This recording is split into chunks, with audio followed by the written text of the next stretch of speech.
if teenage girls, underage girls came in and they had sex partners who were over the 4 years age difference, we reported them. But looking back again, I sent in so many reports of girls who were in statutory rape situations and never heard back on any of those reports. Welcome to Straight Talk on Life Issues, the podcast. I'm Victor Nieves, joined as always by Brad Mattis, president of Life Issues Institute. Brad, every human life is precious in God's eyes, but we in the pro-life movement have been told time and time again that the baby is just a quote-unquote clump of cells. Yeah, and that's one of the things that really angers me, Victor. I've been around a long time working in the pro-life movement, and we have been combating these lies for decades. And as people's eyes are opened up, as Dr. Haywood and Ramona testify and come to the side of life, we are hearing these stories over and over again about how women were lied to, how vulnerable women were sold abortions they didn't want. And then those who were struggling with the aftermath of an abortion, they had no help and they had no desire to provide any help. And when Ramona, as she pointed out one time, referred a woman to a pro-life pregnancy program to help women suffering the emotional impact of abortion, she was called on the carpet for that. And that is the ugly underbelly of the abortion industry, and they must be stopped.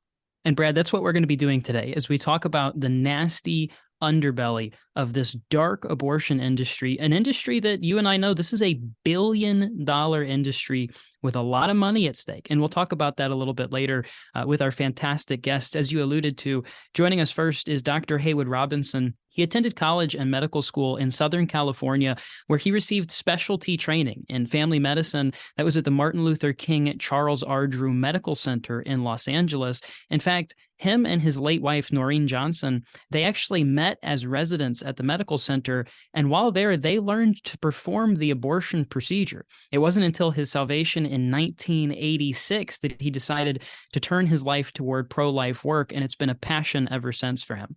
We're also joined by Ramona Trevino.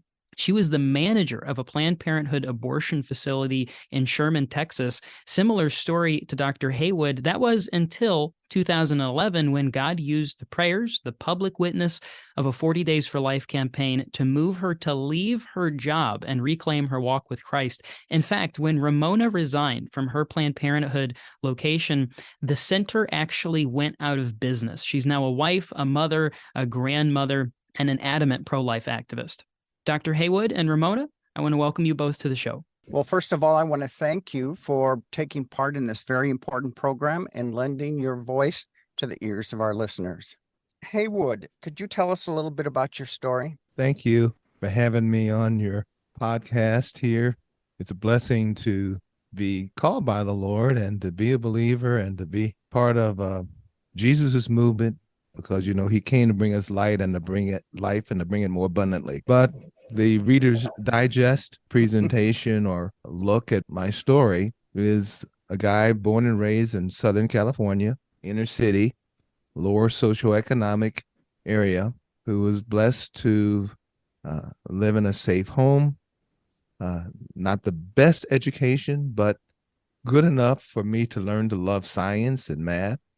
And at age 4 or 5, I was called to be a physician. I know it was the Lord because they didn't have any educated folks in higher education in my family. My mother did finish high school. I believe my father finished the 8th grade and went through the normal undergraduate medical school and residency training. In residency training, I did learn to do the dilation and curettage procedure, which is also used with women who have had miscarriages, to remove remaining tissue from a miscarriage or what we call a spontaneous abortion. But that same procedure can be used to perform what we call a surgical abortion in a normal pregnancy. I learned to do that procedure at Martin Luther King Hospital, where I was training in family practice residency. And it just so happens my late wife, Dr. Noreen Johnson, was one of the physicians who helped train me to do that. At that time, I was not a believer, but the facts are I did know that life did indeed begin at conception. Scientifically, that's very, very well proven. But once you get caught up in something that's evil, and this is what I speak about and warn people about, it's very easy to start to deny the truth, even when you may not be a believer. But the enemy will, through the love of money and through basically making you deny or question certain basic truths, that you're taking the life of a preborn child. So for a number of years, my wife Noreen and I performed abortions in Southern California. We moved to College Station, Texas in the late 80s, where we pretty much stopped doing abortions. And a couple of years later, the Lord saved us. He took us from darkness to light. He opened our eyes to the spiritual things. And we know that this is really a spiritual battle. This is not scientific. This is not sociological or political. This is about good versus evil. So he took us from abortionists to pro-life warriors. And for the past 35 years or so, I've been blessed to say I've been part of the pro-life movement, and being able to work with people like you that I'm sharing this podcast with. And just as a postscript to that, we were blessed to release a book this June, The Scalpel and the Soul, which I just happen to have a copy here, was released in June of this year. And it's Noreen Johnson and Haywood Robinson's story about how the Lord can indeed transforming you in spirit and transforming you by the renewing of your mind, so that you can go from darkness to light, from baby killer to pro-life warrior. And I'm just blessed to say there is victory in Jesus Christ. Amen. Amen. Ramona, can you briefly tell us your story? Yeah. So I was pregnant at 16. I had my daughter at 17. And I was in a very abusive relationship with the father of my daughter for about 8 years, until God gave me the grace to have the courage and just the self-worth to leave that relationship. I remarried, and my now husband is 17 years. But I think because of lacking the healing that was needed, it was very easy for me to accept a position working for Planned Parenthood. And I think what makes it a little different from other stories is that the Planned Parenthood that I worked for was a referral facility. So it was a family planning clinic. And a lot of people get involved in those referral facilities because they separate themselves from the family planning and the abortion. And I did that. I tried to justify what I was doing based on the fact that abortions weren't taking place at my facility. And I accepted the position of the clinic director there and worked for 3 years as the facility manager, and really justified my position on the basis that abortions weren't taking place. I thought that I was helping women. I especially thought that I was helping women like my former self, who had been pregnant as a teen and was in an abusive relationship.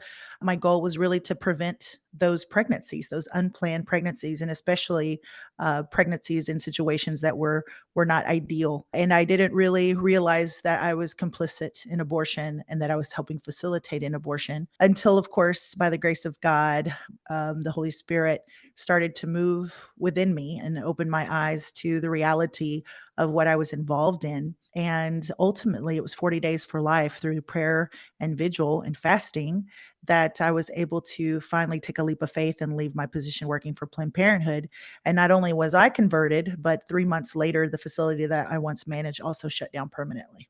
Dr. Haywood, you mentioned that you wanted to become a physician since you were 4 or 5 years old. But now, no young boy wants to grow up to become an abortionist. That's just not really in the scheme of things. And it probably wasn't for you either. What was it that flipped a switch in your mind that allowed you to do the abortions?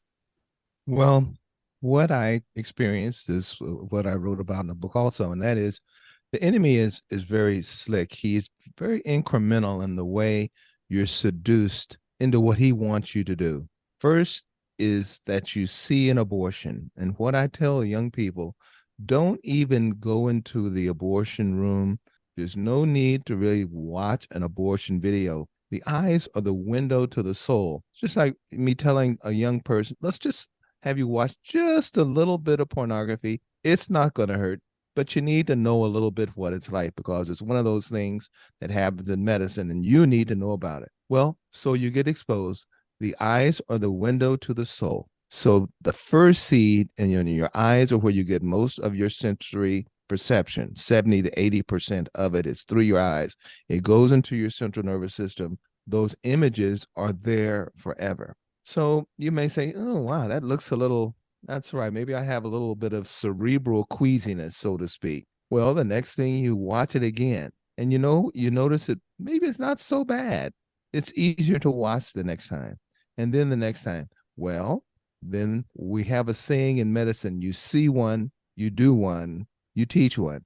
So now you're the young intern who's been there with the faculty member, your higher level residents, physicians. Oh, well, Dr. Robinson, you sit here and we're going to talk you through the procedure. And the next thing you know, you're sitting there going through a procedure that maybe 6 months ago you would have thought, how could I do this? So at first it goes in your mind, it's discussed, then it goes in your eyes, and then the next thing you know, you're following the example of people who, well, you respect these people. I respect the faculty members and the residents, and you lose the true perspective of why you're there. As you said, Brad, no young person goes into medicine to become an abortionist. I was on the admissions committee of our medical school for more than 20 years. You're never going to hear an applicant say, well, I want to go into obstetrics and gynecology or family medicine so I can become the greatest abortionist in the world. No, abortion not only kills the child, but it also has a progressive degenerative effect on the providers, the nurses, the doctors, because that same dehumanization, that same desensitization process that I went through to be able to kill the child is happening to the doctor. That's why so many of these doctors have drug abuse issues, alcoholism, horrible family situations, because the horror, the pain, and this is something that you can't deny. You can only be involved with this type of thing so long before it starts to bubble up and affect the rest of your life. So lots of these guys and men and women who are involved with the abortion cartel are absolutely miserable. And the money situation, which entices you also, nothing becomes enough to take away that inner pain of that dehumanization and the reality that you're killing babies and selling body parts. Well, people go into medicine, of course, to heal and to save lives. How did you feel that abortion fit into that part of medicine? Again, you swallow the lies. It's all about lies. So you listen to the lies, says, well, a woman should have a right to control her own, reproductive abilities. This child would not have been cared for, probably would have been abused. It's better that this child be aborted. Or, for instance, the children who are born with maybe a chromosomal abnormality like a Downs baby. Oh, well, this child is going to have enormous medical problems. It'd be better that, you can get rid of this child. Just go ahead and have another one that's going to be normal. But, people have to realize about 15% of the women who abort their first child can't get pregnant again. I've had a number of women. How horrible it is when a woman realizes that the child that they've aborted is the only one they were going to have. And what's happened to us that we don't have the compassion and the sensitivity to want to welcome all children, regardless as if they were Down's baby. How is it we can be so tolerant to so many other off-culture, what we would probably call abnormal type of behaviors, but when a person who has an extra chromosome, we want to kill them? And let me tell you, unfortunately, what's happening in medicine these days, when a family gets an untoward diagnosis, such as a Down's diagnosis, these families are pressured and bullied every time they come to the prenatal visit. Even though they've made it clear on previous visits, we don't want to abort our child. They are bullied and bullied and bullied to the end. And it's a horrible thing to see. And it's the greatest betrayal of trust that physicians have made to our society, to become the executioners for Roe v. Wade, to kill all these millions upon millions of babies who should be alive today. The first babies that were killed during the legalization of abortions in 1973, those children would be in their 50s, and in their 50s now, enjoying life and contributing to society. So it's been a horrible Holocaust, but this is a global thing. Abortion is not new, because otherwise it would not have been addressed millennia ago in the Hippocratic Oath. It's just that we're dealing now in a culture that looks at it as a luxury and an amenity. and almost a badge of honor, because you have people, these celebrities, about shouting your abortion and being proud that you kill your child. Dr. Haywood, you mentioned the pressure in the industry. How would you say that the medical industry specifically pressures doctors into becoming abortionists? Well, it's a kind of a passive pressure, because from academia to organized medicine, and I'm not going to name any organizations, the whole alphabet soup of organized medicine and all of academia, and we know academia is very, very liberal, they consider abortion medicine. And you'll see that it's like abortion is healthcare, abortion is medicine. So it's really not pressure. It's just that it's almost an attitude. Well, if you don't believe abortion is medicine and abortion is healthcare, there's something wrong with you. Now, if you want to make it and answer your question a little bit more illustrative, all we need to do is look at our neighbor to the north, Canada. In Canada, if you don't agree to be involved with abortions as a resident or a medical student, they can actually kick you out of those programs. So you have no choice. In our country, we still have a right to conscience. If you don't believe that you want to be an abortion because of your faith, we can still do that in the United States. But there's a hesitancy to not be involved in this, because, these people write you evaluations, they grade you. A lot of this is subjective. Now, what I'm thankful to say is most hospitals now are not training doctors to do abortions. Now that we have a more formidable foe, which is the chemical abortion, there's not the demand for the doctors to perform the surgical abortions. But now we have a situation where it's a lot harder to fight the medical or chemical abortion.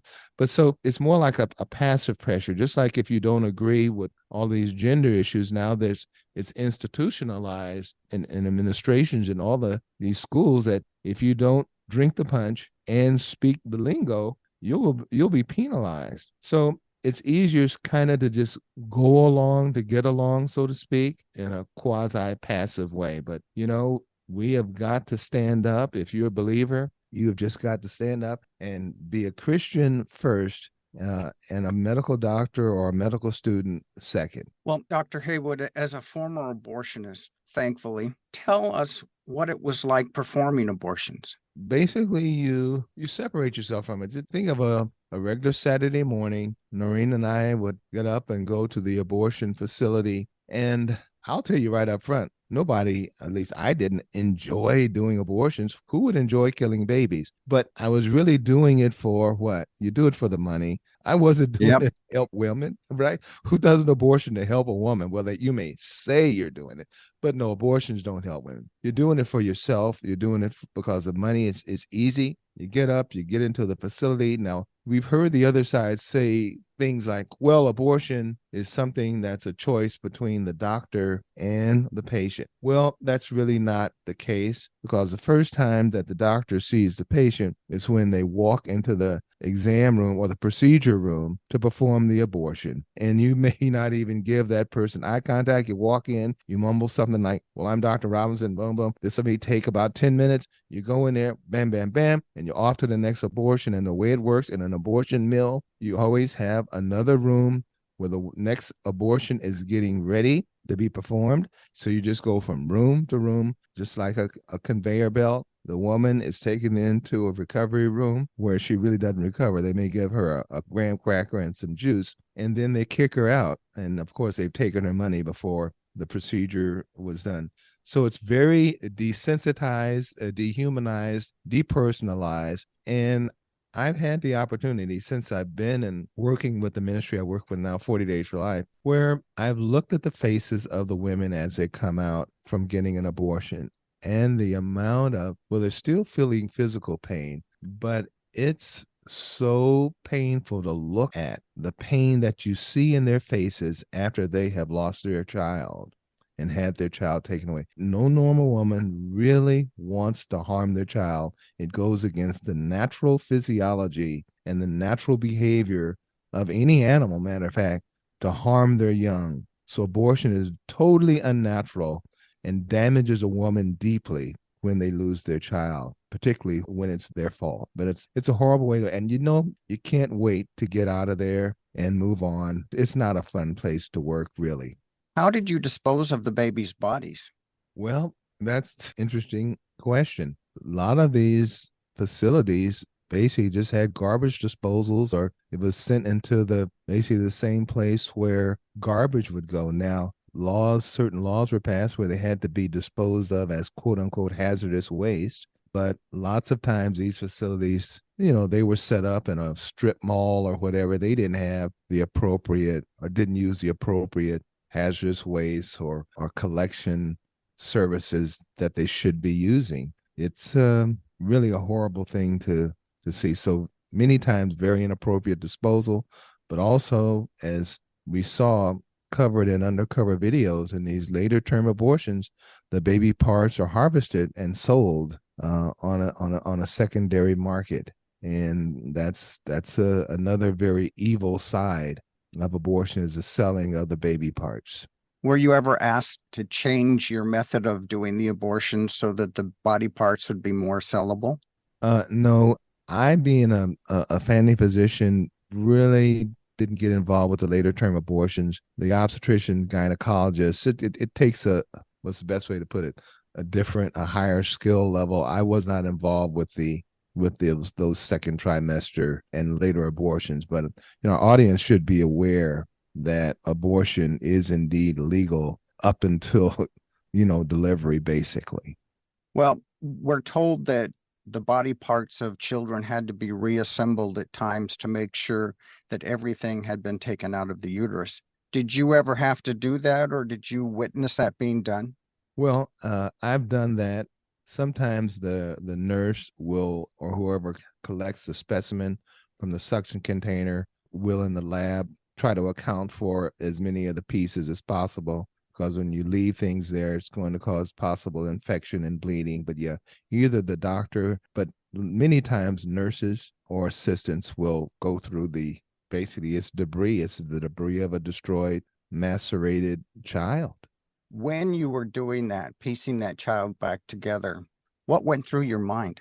Well, that's where I think the largest level of denial goes. It's a hand that you're looking at, it's an arm and skull, but you're looking at it, I think, it's almost an anatomy inventory rather than a destroyed human being. So it's more or less just putting the pieces together, kind of like a puzzle, but still in denial that you just mutilated a human being. Did you ever see the toll that abortion was taking on your staff's minds and how they were able to do their job? Well, it's interesting. Sometimes we would have a little discussion about, oh, wow, that poor lady, she was so hurt. She wanted to know if the baby was a boy or a girl. And you go, oh, yeah, that was sad. But then in the next few minutes, you're back on doing, you don't spend very much time at all on that. But yeah, there are those brief times where you kind of go, oh, wow, she really didn't want to do that. And we knew that a lot of these women were pressured into getting abortions, that there were guys or other associates right outside the reception room forcing these women to come in and get abortions. You had mentioned earlier that doing abortions is a very lucrative business. How good is the money doing an abortion? Well, back when I was doing them, of course, it was less expensive. A first trimester abortion could obtain for $200, $300, and the way it would work, the physician would get half the money and the facility would get the other half. Oh, but now it's much more. And again, we need to remind our audience that, about, 80% of the abortions now in the first trimester are chemical abortions. So it's a little bit less expensive. And unfortunately, it's a harder fight because now these women are suffering through an abortion at home by themselves, complications that, no one is seeing. And it's a horrible experience, I think, for them that they're going through, to be so isolated and told that, well, this is just a do-it-yourself abortion. Now it's just a little personal experience. The horror that these women must go through during those days of this abortion process with a chemical abortion, it's horrible. Well, Dr. Haywood, you referenced earlier that chemical abortion is cutting into the business, if you will, of abortionists performing surgical abortions. Does the pay for those who are involved in the process, giving the woman a pill, is that much less compensation for them now? I think it's probably a little bit less, but see, we've got to recognize we have another component on the black market. People are selling the abortion pills on the street. We even saw it at one of our 40 Days for Life campaigns, a lady literally right on the street saying she had abortion pills. I believe she may even been giving them away. We have human traffickers that have their own supply of the abortion pill that they can give their workers. We have the human traffickers, the prostitution rings, and we also have had situations where the men are giving the women the abortion pill in a drink or whatever without their knowledge. So the market is being flooded. There's probably less money, less of a lucrative environment. But I want to remind the audience, yes, we still are having late-term abortion. We're still having second trimester abortions, but probably an overwhelming larger number now of the first trimester abortions, but with sources of pills from various routes. Well, thank you. Now, Ramona, you've been so patient while we've been discussing things medical. I'd like to ask you this. What made you decide to go to work for Planned Parenthood? Well, I mean, Dr. Haywood mentions the deception, and I think that's part of it. I think a lot of people do get involved in Planned Parenthood because they are deceived in one way or another. For me, I was looking at it more as an opportunity to manage my own clinic, to put that on my resume, and then move on to other things down the road. But I think once you get involved in the abortion industry in any way, it is not so easy to get out. And it's interesting in hindsight to look back during that time and realize that, I may have had intentions to leave eventually, right? Once I kind of gained some experience. And really, I was just always fascinated with healthcare. My background was always just in healthcare in general.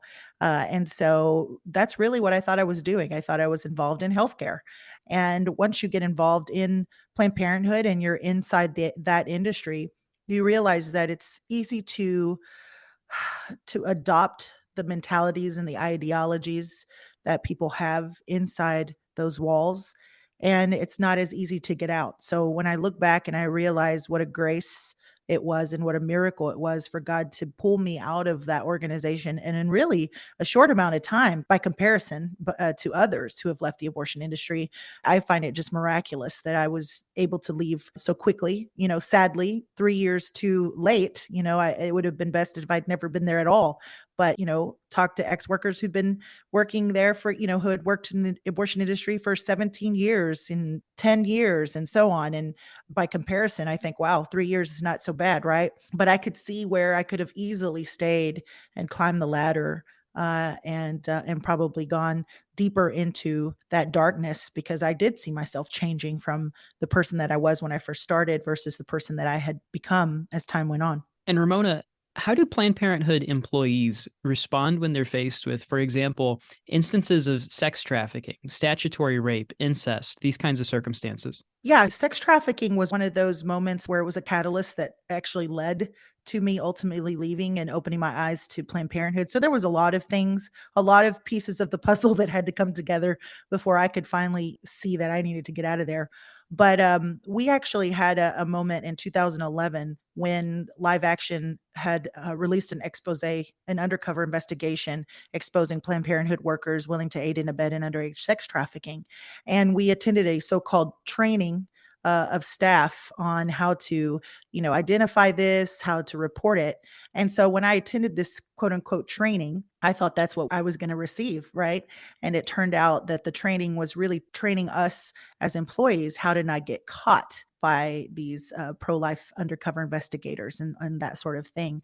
But I was also mostly shocked by the lack of reaction by my fellow employees and coworkers. They didn't seem to react to that the way that I did. And I was really surprised by that. It just seemed like everyone was on board with Planned Parenthood's training of, this is what these pro-lifers are doing, and this is what we should do to make sure that we're not being recorded and videotaped and that sort of thing, or entrapped. That was kind of that eye-opening moment for me where I realized that Planned Parenthood is not who they say they are, and they're not about helping women. And so, being on the inside and having people who told me, Ramona, we don't put the correct ages of the boyfriends or the sex partners if it's more than 4 years, because we don't want to have to go through the trouble of reporting this sort of thing. Just realizing that that's the environment that I was in. It's pretty disgusting. At the time, I went along with it because, again, I was more about self-preservation and wanting my job. So the end game here is, correct me if I'm wrong, Ramona, is that you guys didn't care if it was sex trafficking or statutory rape or whatever. You were just training yourselves on how not to get caught. Absolutely. Yeah, we had a reporting practice in place in which, if underage girls came in and they had sex partners who were, over the 4 years age difference, we reported them. But looking back again, I sent in so many reports of girls who were in statutory rape situations and never heard back on any of those reports. And so now I look back and I go, okay, well, what fax number were we sending this in? Was it a legitimate fax number to the Child Protective Services? Was it a legitimate number to any type of authority? Because we never received any phone calls or investigations regarding any of those situations. And so I Never, really never in the never. 3 years that I was there. No, ever. And so I wondered if that was happening elsewhere. I knew it wasn't happening where I worked, but I didn't know if it was happening elsewhere. So it was clear that it wasn't something that was important to Planned Parenthood, because at the end of the day, it's about money and it's about numbers. Tell me about your very first encounter with a woman who wanted to have an abortion. Oh, yeah. So I actually tell this in my book that came out many years ago. And it's something that I'll never forget, because I accepted my position thinking that my hands would be clean from abortion, that it wouldn't be something that would impact me at all. And I was probably on the job less than a couple of weeks when I was there alone. The staff had gone out to lunch, and I had a young woman who was college age who came into the facility for a pregnancy test. She was with her boyfriend and the father of her baby. And so I provided her pregnancy test and actually congratulated her on the positive pregnancy test, because that's what you do, right? As a normal person, as you say, congratulations, you're pregnant. And I had actually failed to see that she had marked on her intake form that she wanted a referral for abortion. And so when I told her that she was pregnant, she began crying. And I looked to notice that on the intake form that she had wanted a referral for abortion. And in that moment, it kind of plays out very quickly. Your thoughts are racing, and I remember just kind of thinking, how do I get out of this? How do I give her this referral, do my job, that, do what's asked of me, but also keep my hands clean of this? Because, I always say I was akin to Pontius Pilate. I wanted to wash my hands of it and put this on the woman who was choosing, because at the end of the day, right, that's what we talk about. This is a woman's right to choose. And interestingly enough, I didn't begin Planned Parenthood identifying as a pro-abortion person. I was of the mentality that so many people have, which is they're pro-choice, right? And we don't think about what that means. What does it mean to be pro-choice? I was of the mindset that I personally wouldn't have an abortion. I didn't think that it was the right quote unquote choice, right? But I always believed that a woman had a right to choose for herself, and what was right for her may not be right for me, and what may be wrong for her. It very relativistic attitude about it all. And so when these women were making these choices, I wanted to put that on them. And so in this instance, I thought to myself, this is her decision. I'm going to wash my hands of this. I knew this was a baby. I've always known that life began at conception. As a teen mom, I knew from the moment my pregnancy test was positive that that was my baby, that was my child, and that didn't change going into working for Planned Parenthood. But there's just such cognitive dissonance, involved in this issue, and like Dr. Haywood's expressed, the lies that we buy into, and that was part of the lie that I had bought into, that this was a woman's right to choose. Whether that choice is right or wrong is not up to me. And so when this young girl chose that abortion, I referred her, I gave her the information, I sent her out the door. And the reaction that I had after surprised me. I'd gone into my office and shut the door, and I began to cry. I always tell people, I think that's the moment I sold my soul. And I knew it, because I wanted to keep my job. I wanted that job title. I wanted the opportunity that came with it. I felt important in my role, and I wanted to prove myself in my role as a clinic manager. And so that I saw as more important than the lives that I was complicit in helping end. And then it became easier after that to refer. And that's the slippery slope that we find ourselves on oftentimes is, we commit that one sin and then sin, becomes easier and easier after that. And so, yeah, it was really sad to see myself change. My heart became hardened and it became so easy after that to keep referring for abortions and not thinking, twice about the innocent lives that were being lost. Well, working for an abortion kingpin like Planned Parenthood, were there any little quirky do's and don'ts while you were working there? One of the things that we wouldn't say is that we didn't want to call, of course, refer to any pregnancy as a baby. It was always the product of conception or things of that nature. Never refer to or humanize, right? Humanize the baby in the womb. Is there a story that stands out in your mind while working at Planned Parenthood? I think there's lots of stories. I think the one for me that I still think about all these years later is the story of a 15-year-old girl who had come in with her father to get STD testing and not knowing whether or not the man who had infected this young child was truly her father or not. That still bothers me all these years later. Any other stories that you can point to? Yeah, I mean, I think there's lots of examples. I think one of the other ones that is really telling is as a woman who was having post-abortion trauma after her abortion and coming into Planned Parenthood and seeking our help for some sort of psychological help after her abortion. And we didn't offer her anything. We didn't have anything to refer to her. That was for me very eye-opening as well. And I was actually reprimanded for not reprimanded, but I was scolded, for having a referral for a local post-abortion healing retreat that was at a church. I was told not to refer her or any other woman to the church for post-abortion healing. And it was very sad because this woman was very depressed, very distraught, and we had no resources to offer her whatsoever.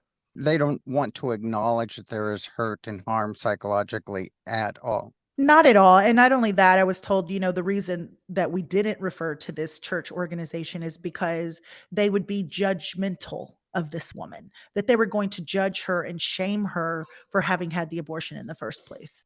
And this question I'd like to ask of both of you, and you may have answered it previously, but what are some of the specific lies that people buy into that you guys had to be part of your sales presentation? Well, you've covered a few of them just to, reiterate, and that is it's really not a baby. And that's why you don't use those terms. You would never say to a client at one of the cartel outlets, be it Planned Parenthood or whoever, that this is your baby or that this is a life that's lost. They always think of it in terms of either products of conception, which is just an organic set of tissue, products of conception, or they look at it from the point of view as the procedure, an exercise of reproductive rights. So you're not even dealing with the person, you're just dealing with the procedure. And you try to make people believe that the Supreme Court was right when they said that it's a woman's right of privacy to control her body. They always say, my body, my choice. But notice it's singular. They never recognize that it's two bodies. You see, it's my body, my choice. Well, wait a second. Hold on here. Can you at least acknowledge that your body is holding another body and that other body is really just wanting 40 weeks of lease space so it can get the heck out of you and have its own life? We don't look at it as sexual intercourse having the possible outcome of another human being. And once you make the decision to have sex, well, then you have to deal with the possible subsequent. It's not a complication. It's just a simple consequence. It happens. And now that you've done that, take the responsibility and don't kill the evidence. Don't kill the baby. The baby didn't do anything wrong. The other thing they talk about, why force a woman to have a baby, when she's being raped. It's almost, they want you to believe that an abortion is treatment for a woman who becomes pregnant due to a sexual assault. That is absolutely ridiculous. Think about that for a moment. Let's just say you broke your leg and you get to the emergency room and the emergency room doctor says, you know what we're going to do? We're going to break your other leg so that you can get better quicker. An abortion in of itself is a traumatic experience. the baby, and I think all of us here on this panel have been exposed to a number of women. I have, who have children after they were raped. The pregnancy and the delivery of that baby actually are therapeutic to the trauma that they've experienced through the sexual assault. A child should never, ever be forced to pay the penalty for their parents, for their father's sin, or for their crime. The child is innocent. There are so many famous people and people who are alive now who are so thankful that their mother didn't get rid of them. An abortion for rape is nothing more than putting gasoline on a fire. They need love, they need nurturing, they need support, and the man needs to get exactly what's coming to them. Good point. And the women that I've talked to, Dr. Haywood, who have chosen abortion after rape, have usually said that they felt the abortion felt like they were raped twice. And your analogy of the broken leg is exactly spot on to that. Ramona, do you have anything else to add to this point? Yeah, I think the first lie that I was subjected to was that the lies that Margaret Sanger always perpetuated, which was every child should be a wanted child, right? And so we bought into that. We bought into that lie that somehow because a baby was unplanned, that baby was not wanted. And if the baby didn't come at a right time or a perfect scenario or situation, that it was best for those babies to be aborted. The other thing that was perpetuated in just our training, I remember in our training manual, was it spoke about how abortion has existed since the beginning of time. And so because, this idea that abortion has always existed and therefore it should be okay, right? It's like saying, okay, well, murder has always existed, so it should be okay, right? And all the other things that we could think of as an analogy to that, theft, has always existed and it should be okay. But, just this ongoing perpetuation of the lies that only children who are wanted, who are planned, should exist. And then, of course, having been in a family planning facility in which we promoted and sold birth control, I think that's the other biggest lie that we buy into in society. These young women were taking their birth control pills and it fails. We know that because we see women who have been able to conceive while they're contracepting, because there is a failure rate there and it does happen. And so when the contraception fails, and Planned Parenthood knows that it will, then abortion becomes the obvious solution to that failure. And they come back to Planned Parenthood, in which they first obtain that birth control to come back and seek the abortion after. And so again, we saw that time and time again, that we were selling this lie to these young women, especially, teenage girls. The majority of the people that I saw were not women, but children, 15, 16, 17-year-old girls. That was the majority of clients. I say clients, not patients. That was the majority of the clients that we saw. And these were young girls who were living promiscuous lifestyle. And of course, what you do is you throw birth control at them and you let them go out and continue this lifestyle that we know is harmful to them. That's the lie that I saw over and over and over again, that somehow this was empowering them, when in all reality, it was hurting them and harming them emotionally, psychologically, spiritually, returning with reinfections, being reinfected with STDs over and over again. And then ultimately, when that birth control fails, they come back to us to seek an abortion. One other big lie that you'll hear from the globalists, and that is there's too many people on the planet, and to save Mother Earth, when all you need to do is look at the fertility rates of the United States, of Europe, Mexico. I mean, we have horrible fertility rates, many of which are not sustainable for the population. The only area on the planet that has a decent fertility rate is the continent of Africa. So it's another lie that we got to have abortion before too many people fall off the planet and the edges of the earth, not enough food to feed the people. It's interesting you should bring up that depopulation issue, because my co-host, Victor Nieves, has done some research, considerable research on that. And we are putting up an interactive section on our new website that shows the countries that are beneath population levels and what the countries are doing, to the extent some are doing some really crazy things to try to increase their population. Ramona, you had mentioned the lie that abortion has always been here and utilized, so it's okay. Supreme Court Justice Alito, in his majority opinion in the Dobbs case took on that lie and laid out the history of abortion and countries' positions of it, namely America, to reveal that lie as exactly what it is, a lie. So what I'd like to ask both of you now is, what are each of you doing to educate people on the abortion industry or cartel?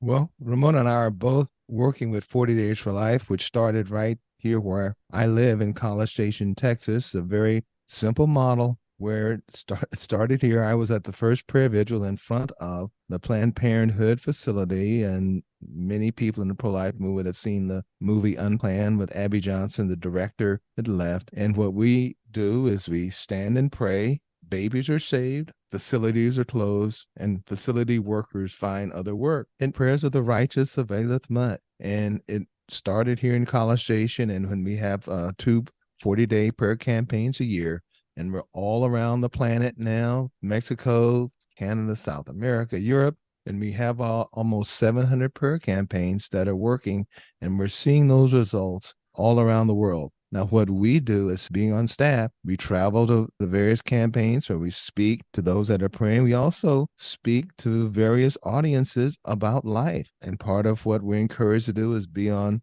podcasts and programs like yours. And also, I've gone to our medical school here and represented life. Any opportunity that I get to stand for life and stand for what traditionally we stood for just up until a few decades ago. What we're discussing here is very recent history relative to what modern medicine was about. The Hippocratic Oath was written in 1200 BC that forbid abortion. So what we're seeing is a nuance that's fairly new. And we have to, it is not an awakening. It's not evolution. It's degeneration. Ramona, anything you'd like to add? Yeah, I just wanted to second what Dr. Haywood said. I've been blessed to have joined the 40 Days for Life national team as the outreach director, and for over a decade now have been, working to just be a voice wherever anyone will hear me and listen to me, right?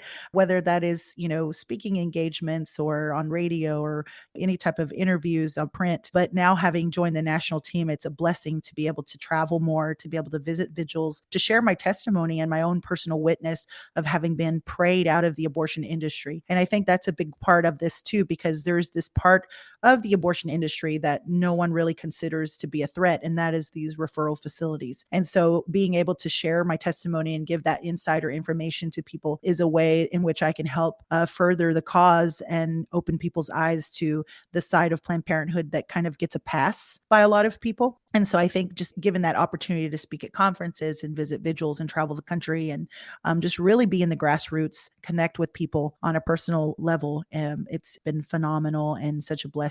And, again, just being courageous enough to be outspoken, whether that be in my personal circle or even on social media.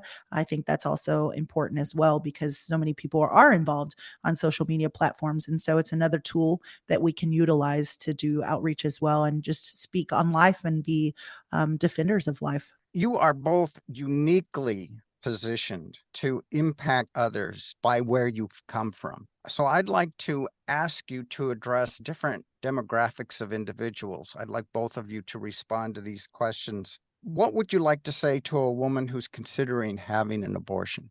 Do you like me to take that, Dr. Haywood? Sure, go ahead. Sure. Okay. You're a mother. You can both answer. Well, one of the things that I've learned just in being in Planned Parenthood and leaving Planned Parenthood is really the power of storytelling and the way in which we can connect to people just with our own stories. And so what I've learned just through counseling other women in my own circles, people who've come out to reach out to me personally that I've known who are abortion minded, is just simply listening to women first. That's number one. That's key. Listening to them, knowing where they come from, what position they're in. I think so oftentimes we as pro-lifers want to jump in and we want to tell them, don't do this. And, we get overzealous, but we don't stop and we don't just listen and hear where these women have been, what they've gone through, what they've dealt with. And so I think I come from a very unique position, not necessarily unique, but unique in that not only was I a teen mom in an abusive relationship and who was able to choose life despite my own upbringing and the background that I had as a child. My father was an alcoholic. My parents weren't wealthy at all.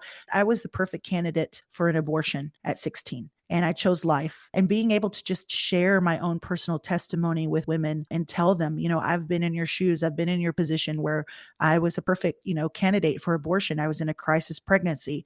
And, being able to share those lived experiences, and then also being able to say, I've been on the other side of this. I know what the abortion industry is all about. I know that you are nothing but a number to the abortion industry. And just telling women the reality and the truth about abortion, and knowing also so many women who've had abortions who have lived with the regret and the pain and the suffering for all of their lives. Being able to share those testimonies as well. I think again, it goes back to being able to connect with people on a human level, being able to share stories. Those have the biggest impact on women who are going through abortion. And I think, or considering abortion. And I think it also is one of those situations where it's a case by case basis. But that's why listening to these women is so important, to hear them, to hear where they're coming from, so that you can touch upon those lived experiences that you have had. I think that has the greatest impact on abortion-minded women. Yes, I think that's very good, Ramona. What I found, first off, I kind of punted to you. I said, you're the mom, but unfortunately, we men have gotten the pass on this, and we have abdicated our responsibility as men, as fathers, to allow this Holocaust to go forth. A man is supposed to be a provider and a protector for the family, not facilitating the death of their children. But Ramona, you hit it on the head. The first thing is listening. And what I happen to be listening to a man who for decades has been in the pro-life movement, and he's a pastor, but he's traveled to Africa, all around dealing with the issue. And he says, I've kind of boiled it down to a couple of questions. And first, what I found that when you're going to get into that encounter, there's usually a lot of emotion that you've got pent up in you. What am I going to say? Blah, blah, blah, blah. What am I going to, you're kind of trying. Take a deep breath. Recognize that this woman is the one who's wound up like a spring, and she's probably being pressured. So you got to be the kind of spring releaser, tension releaser, and you get to them, you get some eye contact. And this guy that I was saying, he had basically two questions you start with to get them to speak. He said, you ask them, how can I help you? Is there any way I can help you? Get them to start talking. No one's listened to them. They've been told what to do. They're the ones that are being pressured. Tell me your story, and let them start opening up. And what they'll see is that you're genuinely interested in hearing what they have. Once they kind of get some of that pressure off, some of that steam off, the next thing, they're now set up for the next question, which is simply, well, you identify with it, you reinforce, and you say, now that you've told me that, what can I do to help you?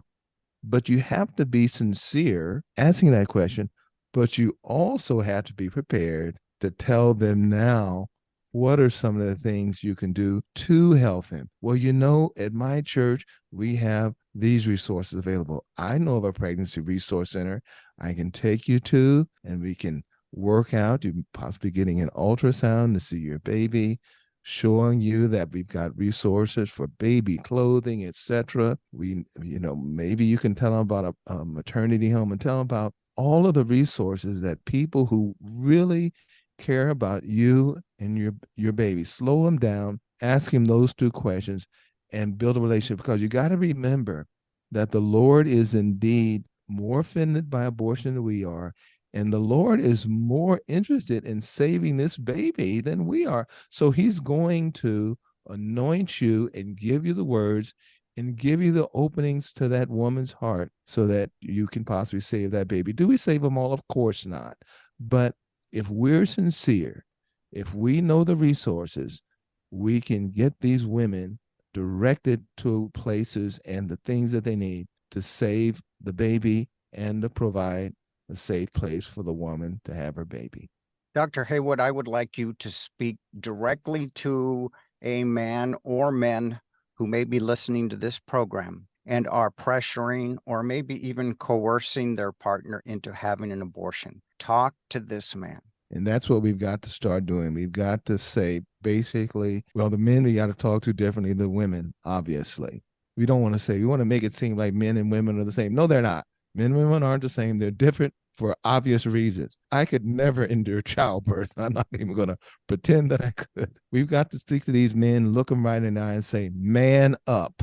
You were man enough to get this woman pregnant. Now you've got your child. This is your child. This is your family. You don't kill your family. You can't look at this as just your girlfriend's pregnant and all we got to do is get an abortion and then your play toy is going to be fixed up and you can go on like life, like nothing ever happened. This is now your child. You need to take responsibility and be a father because you're a father already.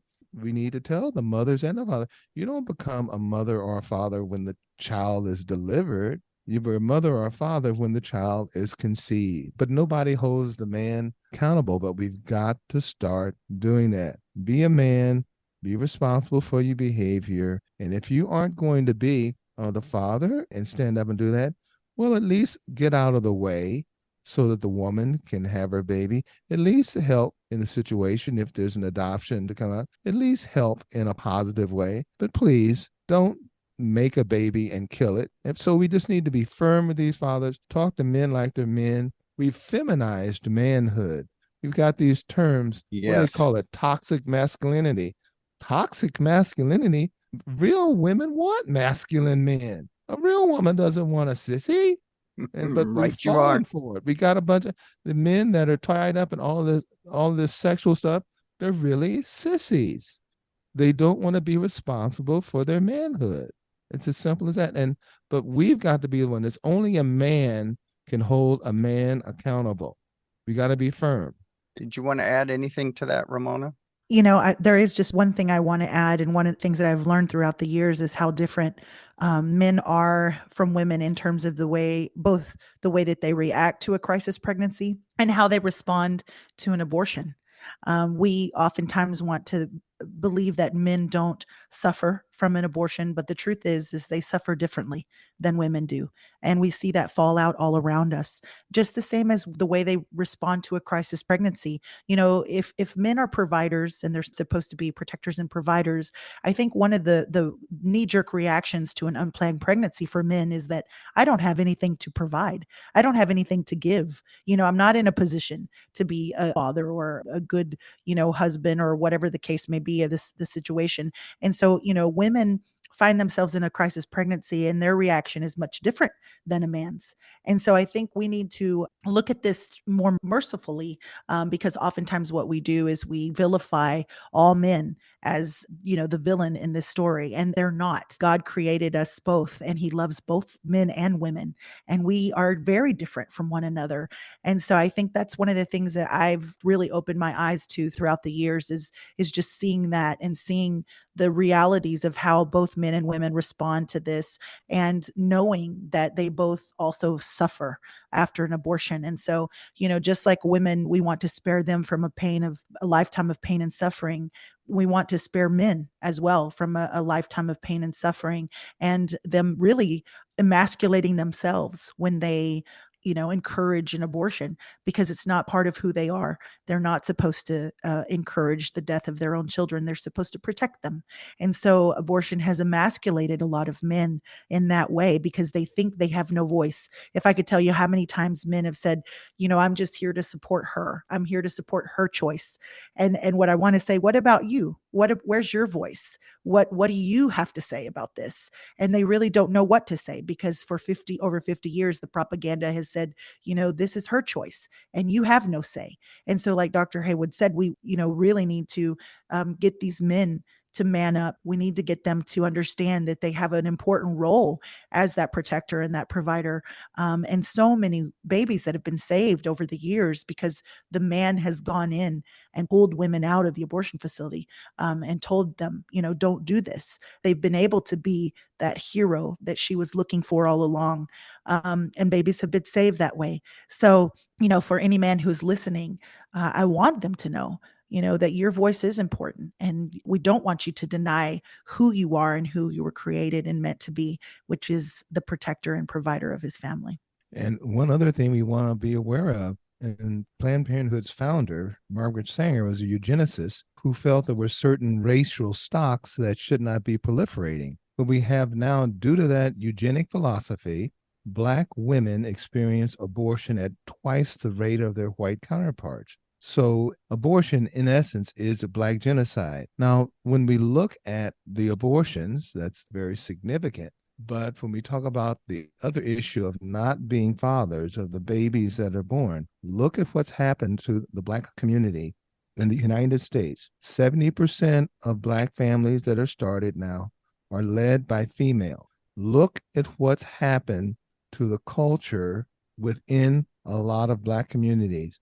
Chicago, St. Louis, whatever, the murder, gang, crime is totally out of control. Why? Because these young boys that have not had men in their families to raise them, to socialize a male figure is required in the family. So not only do we have the population consequence of a significantly higher abortion rate in Black, we have a destructive family model of which the Black mothers are doing the best they can, but these boys need fathers, and the boys are becoming criminals. They're killing each other, and it's just a horrible thing. But it's the consequence, basically, sexual dysfunction and the abortion issue. Dr. Haywood and Ramona, this question is for both of you.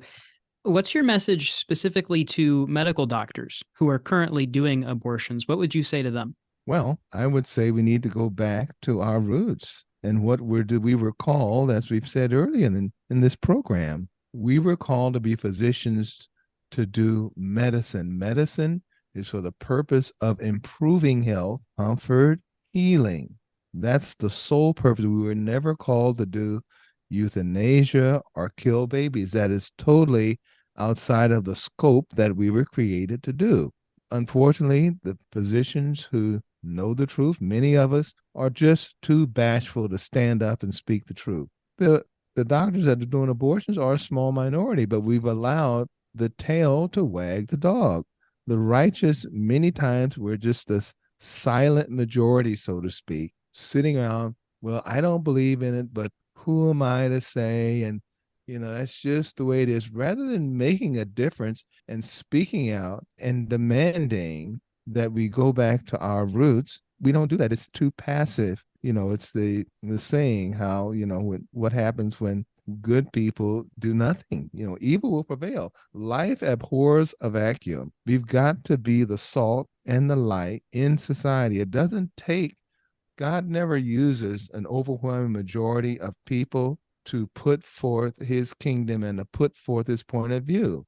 He always uses a remnant. Well, first off, God he's a majority all by himself, but he usually uses a small number of people who are sold out to him to make a difference in any situation. So it's up to the believers that are the believers, in whether they be a lawyer, whether they be a doctor, whether they be a nurse or whatever, to represent Jesus Christ, to represent the kingdom of God, and not be bashful about it, and not be intimidated, saying you just keep your faith at home and within the church walls, and but don't bring your faith out to the hospital, don't bring it to the office, don't bring it to the public square. But that's a lie. Christianity, we're supposed to be the salt and light in the entire environment. I'd like to ask each of you to respond to the person who believes that abortion is okay. Speak directly to them. Ramona? Yes, I've yet to encounter someone in my personal life who believes that abortion is okay. The majority of people that I encounter are people who believe in choice. And so if I'm speaking to someone directly who believes in choice, my first question is always, what does that choice entail? And oftentimes we know that choice involves abortion. And so then my question would be, what is happening in an abortion? Do you know what happens in an abortion? And when we really look at what's happening in abortion, then we have to go to the next step of why. Why is it okay to dismember a human being? Why is it okay in any circumstance to end the life of someone. And we know that science tells us that life begins at conception. We know that this is a unique person and an individual who will never be repeated again in all of history, right? And so the question would be, why do you think it is okay? And so most likely what happens at that point is we hear all of these other reasons and justifications, but we never can pinpoint, at least in my own personal experience, I've yet to speak to someone who says that it is okay to take the life of an innocent human being. I mean, it's very rare cases in which we hear that from people. And so, oftentimes these discussions go round and around and around and around because no one really wants to accept and say, I am okay with the intentional killing of an innocent human being. So I think to really get to the heart of the matter, we have to really look at why someone would think, first of all, that is okay to take an innocent human life at any stage, whether that be early or later on during a pregnancy, and then even to discuss for a moment what it looks like when a baby is born.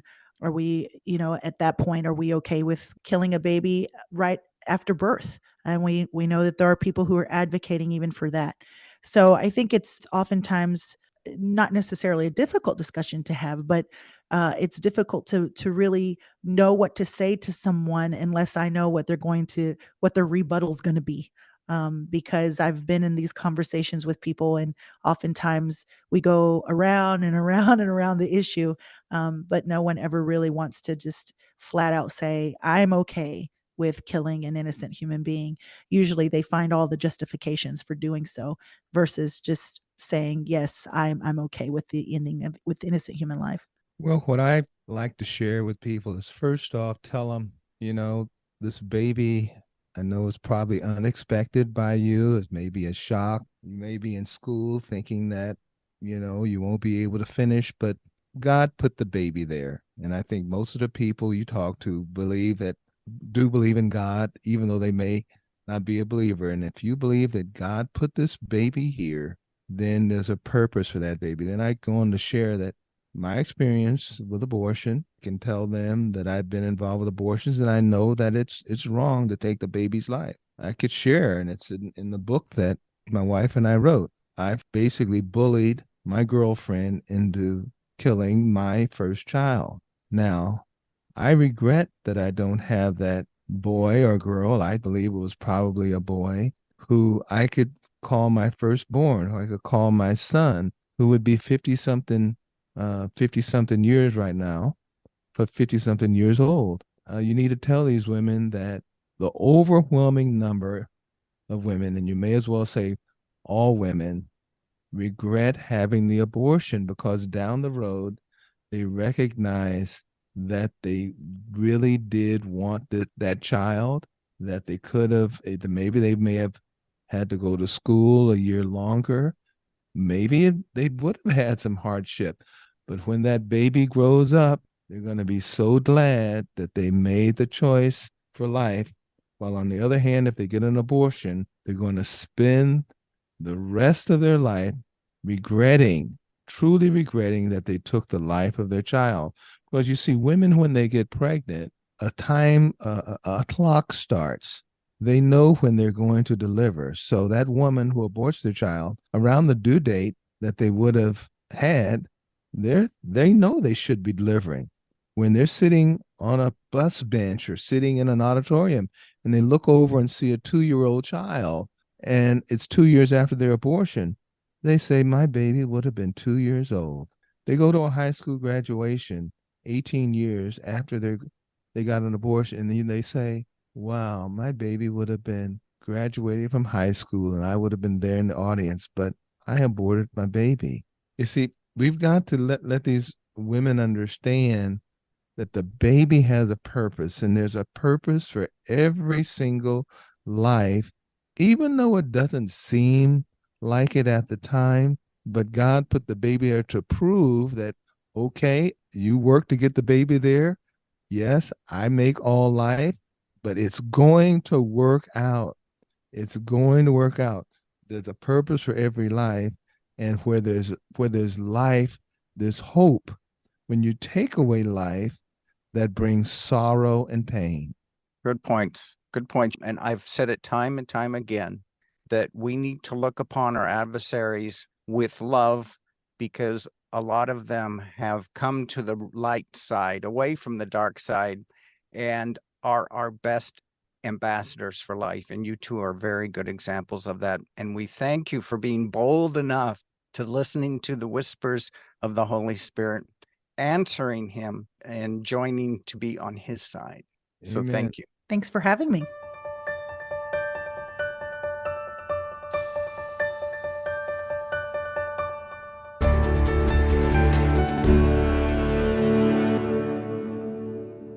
You know, Brad, once again, it's been such a blessing to see the way that God will take people who have a colorful history, a background, and he'll use them to further his kingdom. Such a blessing. Those two have become beacons of light in defense of life, and they have such a unique perspective, and I'm sure that they can connect with people on a way that, you know, many of us may not be able to because of their story.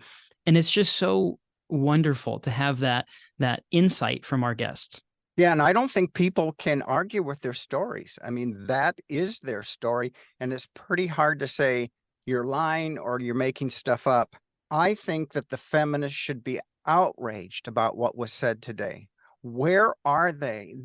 Vulnerable women are being used and abused by the abortion industry. They're lied to, and feminists should be raising up and shouting from the rooftops that women are being victimized by the abortion industry. And the fact that they are stone dead silent really makes me angry. And that's a question I'd like others to contemplate too. Where are the feminists when women are being abused? Well, it's very telling because these women are being abused. They're being abused in many cases multiple times because these Planned Parenthood facilities and other abortionists, they're not interested in what's best for that woman.